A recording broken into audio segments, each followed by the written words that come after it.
이 시간 우리에게 주시는 하나님의 말씀은 구약성경 열왕기상 18장 41절부터 46절까지의 말씀입니다. 구약성경 열왕기상 18장 41절부터 46절까지 말씀을 우리 천천히 한 목소리로 합독합니다.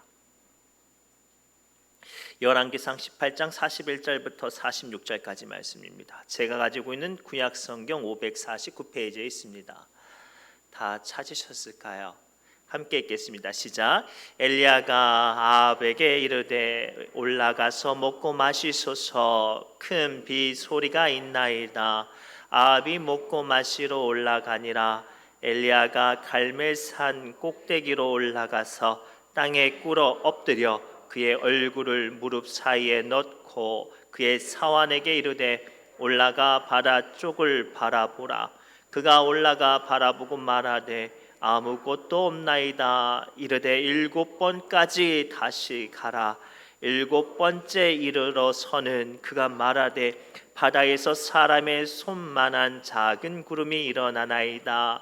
이르되 올라가 아합에게 말하기를 비에 막히지 아니하도록 마차를 갖추고 내려가소서 하라 하니라.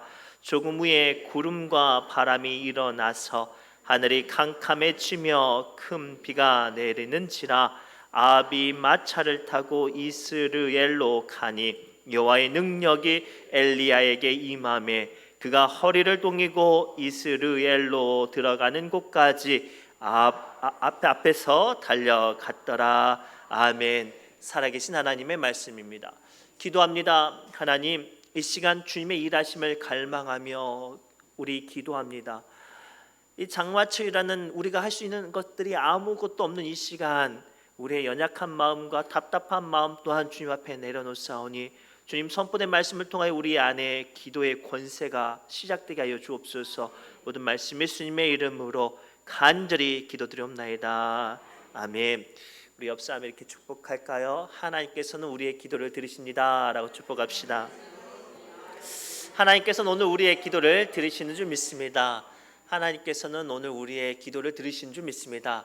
이게 우리의 권세예요. 지금은 이제 장마철이 좀 시작이 돼서 특별히 염전 사업을 주로 하고 또 조그맣게 농사를 짓는 우리에게 좀 답답한 시간이 되어버렸어요. 날씨 때문에 염전 일도 농사 일도 구체적으로 할 수 있는 일들이 없죠. 그래서 저마다 다 지금 손을 내려놓고 이 답답해하죠. 이러한 순간에 우리가 할 수 있는 게 뭘까요? 오늘 말씀을 통해 주님은 기도라고 보여주시죠. 내가 할 수 있는 것이 아무것도 없을 때, 내게 무기력함이 찾아올 때, 나의 간절한 바람과 소망은 그대로인데 여건과 환경이 조금도 나를 도와주지 않을 때 우리는 할 수 있는 게 아무것도 없는 것이 아니라 기도가 우리의 마음과 심령 가운데 능력되는 줄 믿습니다. 오늘 본문의 말씀은 우리가 너무나도 잘 아는 이야기예요.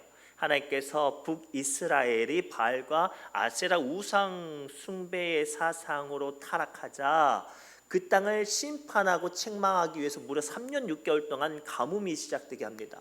그 부유했던 나라가, 그 풍성했던 나라가, 그 흥청망청했던 나라가 가뭄으로 다들 무너지죠. 안타까운 건 그 절박한 순간에도 그들은 하나님을 찾지 않아요. 그런 순간 하나님께서는 엘리야 선지자를 세우셔서 바알과 아세라 선지자 850명을 숙청하시고 또 나아가 엘리야의 기도를 통해서 그 가물었던 땅을 회복하게 하시는 장면이 오늘 본문의 말씀입니다. 그리고 이 말씀을 통해 우리는 지금 아무것도 할 수 없는 이때에 우리의 사업과 우리의 소망이 내 기대를 채우지 못하는 이때에 하나님의 일하심의 문을 여는 축복을 발견하시기를 바랍니다. 첫째가 이거예요.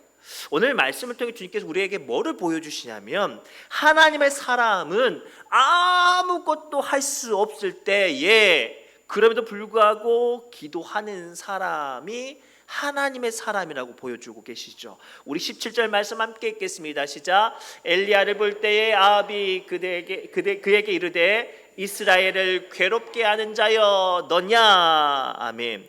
이 말씀은 어떤 말씀이냐면 아합 왕이 엘리야가 이 아세라 선지자와 바알 선지자 850명을 죽이고 나서 이 이야기를 듣고 아합이 이제 엘리야를 만나러 왔어요.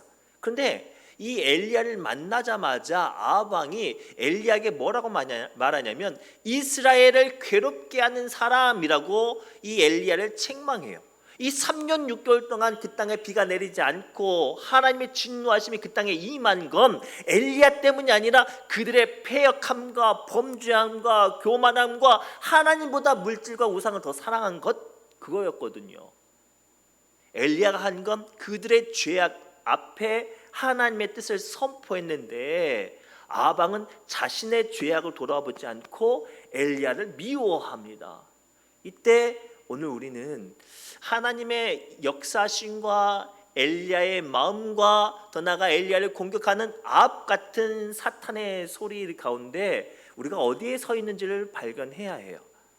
우리가 믿음으로 세상을 살아가고 기도로 세상을 살아가도 세상 사람들은 조금만이라도 자기 뜻에 풀리지 않고 못마땅해 하면 그 사람을 책망하고 공격합니다. 야, 네가 옛날에 이렇게 해서 우리 동네 어지럽혔잖아. 야, 네가 교회 다닌다고 해서 우리 동네에 뭐 시제나 마을을 안 들이니까 이 동네가 힘들고 어려운 거야 라고 말하면서 믿음의 사람을 공격할 때가 있어요. 혹은 다른 일들을 감당하거나 어떤 궁정적인 일들을 믿음으로 감당하려고 할 때 안 믿는 사람이나 못된 사람들은 그런 일들을 모욕하거나 훼손할 때가 있단 말이죠. 그때 우리 믿음의 사람들은 할 수 있는 게 없어요. 너무나도 안타까운 건 그런 말도 안 되는 공격과 비방 앞에 할 수 있는 게 없단 말이에요. 그때 우리는 어떻게 해야 되죠? 오늘 본문의 말씀을 통해 하나님은 우리가 하나님께 매달리고 기도하는 사람 되라고 말씀하세요. 상당수의 많은 사람들이 문제를 만나고 또는 어떤 욕심을 만나고 답답한 일을 만날 때 두 가지 모습을 보여요. 첫 번째 모습은요, 자기의 혈기와 감정을 담아서 발버둥을 쳐요. 문제의 원인을 찾고 목소리를 높이고 시비를 걸고 어떤 충돌을 야기한단 말이에요. 또 다른 사람은 믿음의 사람들은 기도를 해요. 제가 예전에 부목사를 할 때 어떤 교회에 있었던 일이에요. 교회를 사랑하는 사람도 있지만 어떤 자기의 욕심과 자기의 욕망을 투영하는 사람들이 있죠. 그런데 교회가 어떤 일들을 하다가 좀 교회가 어려움을 당했어요. 전도대회를 했는데 예산을 좀 많이 써서 그 책정된 예산보다 좀 많이 집행이 되었나 봐요. 근데 이제 한 분 장로님이 막 돈 많이 썼다고 막 그 재직했대. 막 소리를 치고 돈 많이 쓴 사람 찾아내라고 막 그랬단 말이에요. 교회가 어지러워졌어요. 파가 나눠지고 싸우게 됐어요. 이쪽 사람들은 막 목소리를 내면서 막 그런 일들을 해요. 뭐 소송을 하고 막 이런 일들을 한단 말이에요. 그런데 다른 쪽의 분들은 어떤 일들을 했을까? 제가 그때는 정말로 힘이 없는 부교육자였으니까. 근데 그분들은 그들을 공격하는 사람들 앞에 어떻게 대처했냐면 그냥 모여서 기도하시더라고요. 상식적으로 목소리 큰 사람이 이겨야 되잖아요. 근데 하나님께서 역사하실 때는 어떻게 역사하셨냐면 기도하는 사람들이 성도들의 마음과 존중을 얻게 하셨어요. 사실 오늘 본문 말씀의 사건 바로 전에 어떤 상황이 일어나냐면 하나님께서 엘리야를 통해서 말씀하세요. 이제 가뭄을 끝내고 내가 이 땅에 비를 내리게 할 텐데 이 바알과 아스라 선지자들과 단판 짓게 하셔요. 그들이 평야에 모여서 스스로의 신들이 어떤 신인지 어떤 신이 이 가뭄을 끝낼지를 겨룹니다. 처음에 바알과 아세라 선지자들이 이 제단을 쌓고 소리를 지르고 악기를 연주하며 비명을 지르면서 자신들의 신을 부르죠. 조금도 미동이 없죠.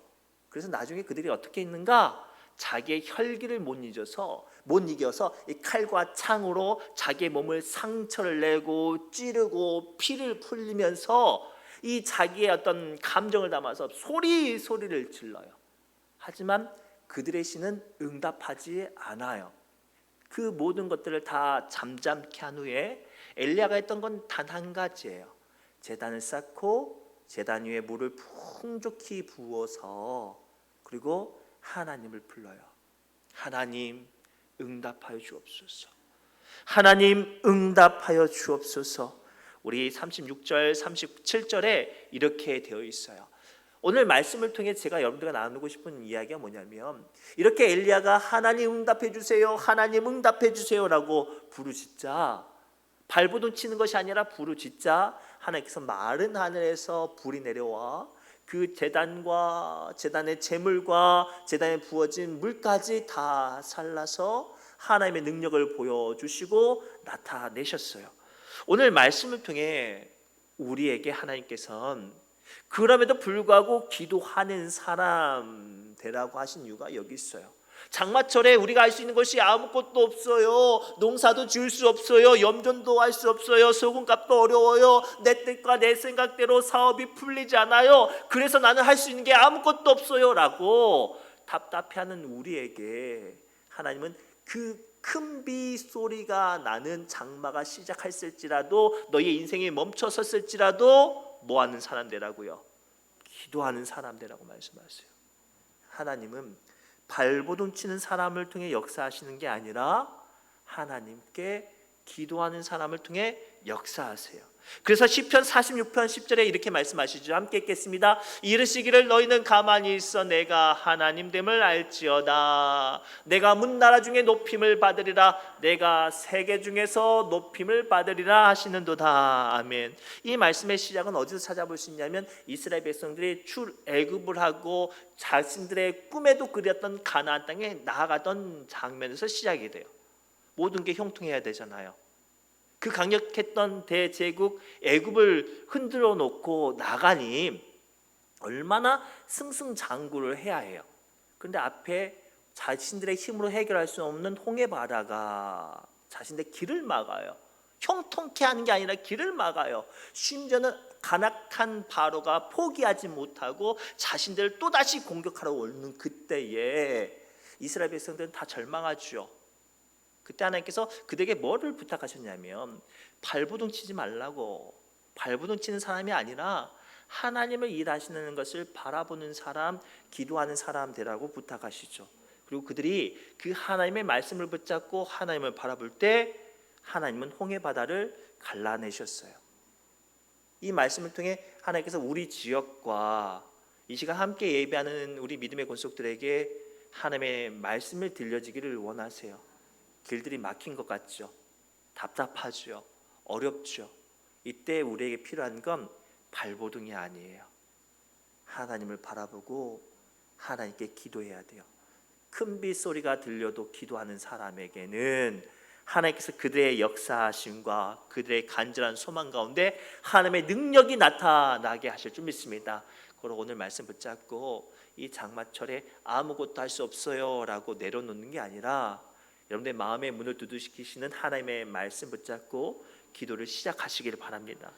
한 걸음 더 나아가 오늘 말씀을 통해 하나님은 또 다른 관점을 보여주시는데, 하나님께 기도를 시작하는 우리에게 뭐를 한 걸음 더 요구하시냐면, 그 약속을 믿고 기다리는 사람일지라도 그럼에도 불구하고 또다시 기도하는 사람 되라고 말씀하세요. 우리 41절 말씀부터 함께 읽겠습니다. 시작. 엘리야가 아합에게 이르되 올라가서 먹고 마시소서. 42절입니다. 아합이 먹고 마시러 올라가니라. 엘리야가 갈멜산 꼭대기로 올라가서 땅에 꿇어 엎드려 그의 얼굴을 무릎 사이에 넣고 기도를 시작해요. 자, 지금 엘리야는 어떻게 기도를 시작하게 됐어요? 자기가 기도해서 하나님께 비를 달라는 기도가 아니에요. 먼저 하나님께서 비를 주신다고 말씀하시고 그 상황 가운데 엘리야는 기도를 시작하고 있는 거예요. 오늘 말씀을 통해 제가 여러분들과 나누고 싶은 두 번째 화두는요, 우리는 저마다 인생이 막히고 답답하면 하나님의 일하심이 있을 줄 믿어요. 하나님께서 나를 도와주실 거야, 나를 포기하지 않으실 거야, 내 상황 가운데 역사하실 거야 하고 믿어요. 거기서 끝날까요? 아니에요. 기도해야 해요. 오늘 본문의 엘리야는요, 하나님께서 큰 비를 주신다고 말씀하셨고 그 말씀을 붙잡고 아합에게 선포했어요. 그러면 기다리기만 하면 되잖아요. 그런데 엘리야는 그냥 기다리는 사람이 아니라 그렇게 선포하고 나서 기도의 자리로 나가는 거예요. 그리고 한 번 기도한 게 아니라 한 번 기도하고 두 번 기도하고 세 번 기도하고 계속 기도해요. 사안이 와서 말을 하죠. 주인님, 이렇게 기도했는데도 불구하고 바다에 하늘에 아무런 사인이 안 와요. 기도해도 소용없는 것 같아요. 그런데도 불구하고 엘리야는 그 자리에 떠나지 않고 뭐라고 말을 해요? 한 번이 아니라 7번이라도 다시 가라고. 그리고 성경에 보면 7번째 기도에 하나님의 구름이 떠오르게 하셔서 3년 6개월 동안 막혔던 하늘에 비가 내리게 하셨어요. 사랑하는 성도분, 오늘 말씀을 통해 우리에게 주시는 하나님의 두 번째 말씀을 발견되어지십니까? 우리는요, 하나님의 도우심과 하나님의 섭리와 하나님의 역사하심이 필요하다고 생각하면 기도하는 사람이에요. 기도는 하잖아요. 근데 그 기도를 어떻게 해요? 엘리야처럼 끝까지 우리는 기도하지 않았어요. 한 번 기도하고 두 번 기도하고 세 번 기도하는데 안 되면 우리는 너무나도 쉽게 상처받고, 에이, 하나님께서 내 뜻 안 들어주시려는가 보다, 에이, 하나님 주신 말씀이 꽝인가 보다라고 이렇게 생각하는 경우가 너무 많았어요. 아니에요. 하나님께서 내 삶 가운데 말씀하시고 환상과 계시로 보여주시고 더 나아가 확실한 사인을 주셨어도 우리는 기도하는 사람이 되어야 해요. 그래야 그 역사하심이 나의 삶과 나의 기도 가운데 능력으로 나타나는 거예요.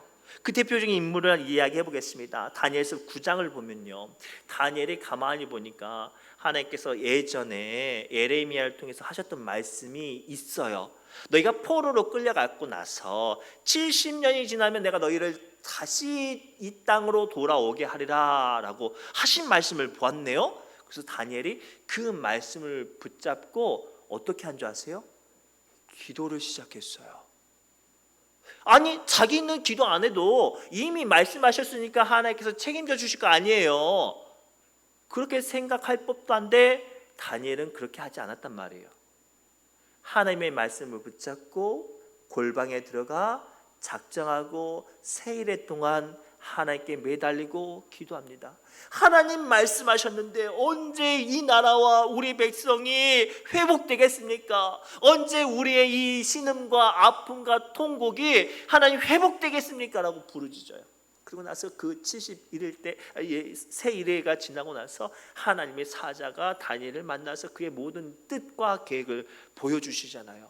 어쩌면 오늘 우리에게 기도를 요구하시는 것이 이 하나님의 음성인 것 같아요. 우리는 분명히 알아요. 지금 가물고 때로는 내 뜻과 내 계획대로 인생이 풀리지 않고 어쩌면 정말로 절박한 시간을 우리는 이 지역은 좀 지나고 있어요. 수은값부터 장마로부터 사업으로 인하여서 수많은 문제들이 우리를 신음하게 하죠. 그럼에도 불구하고 우리는 믿음이 있으니까 고백은 해요. 주님이 때가 오면 회복될 거야. 주님의 때가 오면 다시 풍족해질 거야. 하나님께서 역사하시면 다시 잘 될 거야 하고 우리는 머리로는 믿고 입술로는 고백하고 마음으로도 믿지만 그럼에도 불구하고 어때요? 힘들고 어렵죠. 그때 오늘 말씀을 붙잡고 기도해야 해요. 기도해야 이 기다리는 시간, 이 버티고 인내하는 시간이 고통의 시간이 아닌 거예요. 이렇게 기다리는 시간이 절망의 시간이 아니란 말이에요. 그래서 우리는 기도하고 그리고 하나님의 역사하심을 바라보는 사람이 되어야 돼요. 우리 남자분들은 군대를 가요. 그러면 군대를 가면 바로 휴가 나가지 않아요. 군대를 가서 자대를 배치를 받으면 지금은 좀 법이 어떻게 된지 모르겠지만 100일이 지나야만 첫 번째 휴가를 나갈 수 있단 말이에요. 말이 100일이지 3달 동안 그 군대 간 신병들이 100일을 어떻게 버틴 줄 아세요? 엄마에게 전화하고 아빠에게 전화하고 사랑하는 현지 씨, 내가 언제 휴가인데 고무신 거꾸로 신지 말고 기다려주세요 라고 통화를 하면서 그 100일을 견디는 거예요. 고참들한테 두들겨 맞고 밤낮 훈련하고 막 잠도 못 자도 그 통화 때문에 100일을 수월하게 버텨내는 거예요. 제가 오늘 여러분과 나누고 싶은 메시지가 이거예요. 지금 이 장마철에 모든 것들이 멈춰서고 내 뜻대로 인생이 풀리지 않고 내 사업과 내 형편과 내 상황이 너무나도 힘들고 버거울 때 우리는 어떻게 버텨나가야 합니까? 기도예요. 기도를 통해서 나는 지금 힘들고 어렵지만 하나님 일하고 계시구나. 나는 오늘 하루를 살아내려고 발버둥 치고 허덕이지만 이 기도를 통해 하나님은 역사하시구나 라는 우리는 확신을 받을 수 있어요. 그리고 이 장마철에 할 것 없다고 내려놓지 마시고 기도하셨으면 좋겠어요. 기도하실 때 하나님께서 우리를 버틸 수 있는 힘, 감당할 수 있는 힘, 그리고 우리를 소망으로 하나님 앞에 동행할 수 있는 은혜 부어주실 줄 믿습니다. 마지막으로요, 이렇게 큰 빗소리를 듣고도 기도하는 사람은 어떠한 은혜가 임하는가? 지극히 작은 것들을 통해 큰 일을 이루시는 하나님의 능력을 보게 하신다고 말씀하세요. 우리 조금 길지만 41절부터 43절 말씀을 천천히 합독합니다. 시작.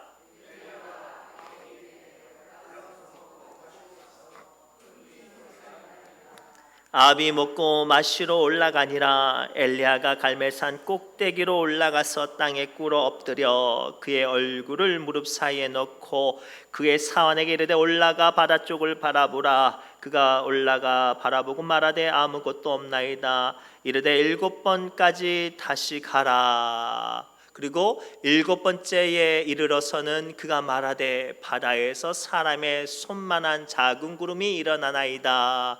이르되 올라가 아합에게 말하기를 비에 막히지 아니하도록 마차를 갖추고 내려가소서 하니라. 아멘. 한 절만 더 올려주세요. 아멘. 자, 7번째에 이르러서 엘리야의 기도에 하나님께서 어떻게 역사하세요? 어마어마한 태풍이 일어나게 하십니까? 시커먼 먹구름이 기둥처럼 세워지게 하셨어요? 아니에요.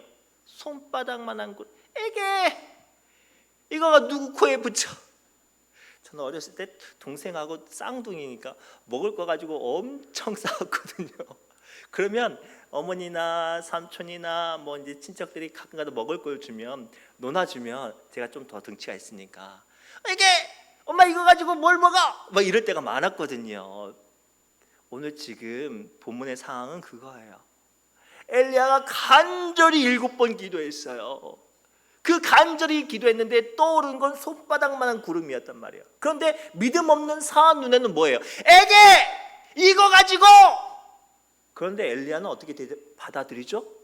왕에게 가서 큰 비를 지금 내릴 텐데 마차를 길을 막을 만한 큰 비를 내릴 거니까 빨리 준비하라고 말을 해요.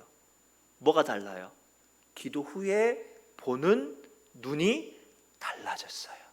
오늘 말씀을 통해 우리에게 주시는 마지막 사인이 보여주십니까? 기도한 사람은 지극히 작은 것일지라도 그것을 통해 하나님이 역사하실 큰 일을 보는 안목과 능력과 역사가 시작이 돼요.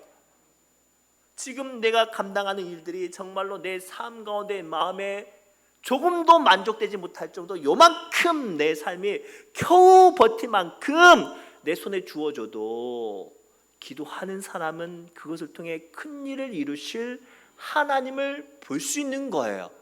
그런데 우리가 기도하지 않으면 내 삶에 누리고 내게 주어진 모든 것이 내 마음에 못마땅해요. 아니 나를 살 수 없게 하거든요. 허덕인단 말이에요.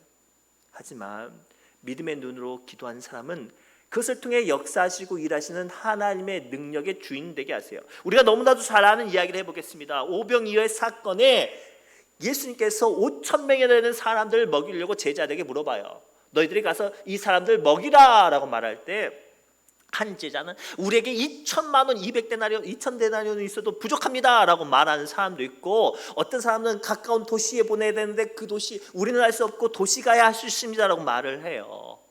그런데 그렇게 눈에 보이는 것들, 여건들과 환경들만 말하던 사람 가운데 한 제자가 어린 나이에 도시락을 가져와요. 오병이어, 떡 5개, 물고기 2마리. 성경에 누구 먹는 거예요? 아이가 먹을 거예요. 어른들 도시락이 아니라 아이가 먹을 도시락을 가지고 와서 예수님 찾아봤는데 이거 있네요. 이거라도 예수님 하실 수 있죠. 너무나도 작은 거예요. 애기 하나 먹을 거예요. 애기 하나 포도씨 먹을 거예요. 근데 예수님께서 그것을 받으시고 하늘으로 축사하시고 떼어서 나눠주는데 그때부터 누가 일하세요? 하나님이 일하세요. 오늘 우리에게, 이 지역에게 이런 하나님의 음성과 역사하심과 말씀이 여러분의 마음과 손길에 임하기를 원합니다. 지금 힘들어요. 물질적으로 힘들고 상황으로 힘들고 여건으로 힘들고 내 마음에 차지 않아요. 너무나도 속상해요.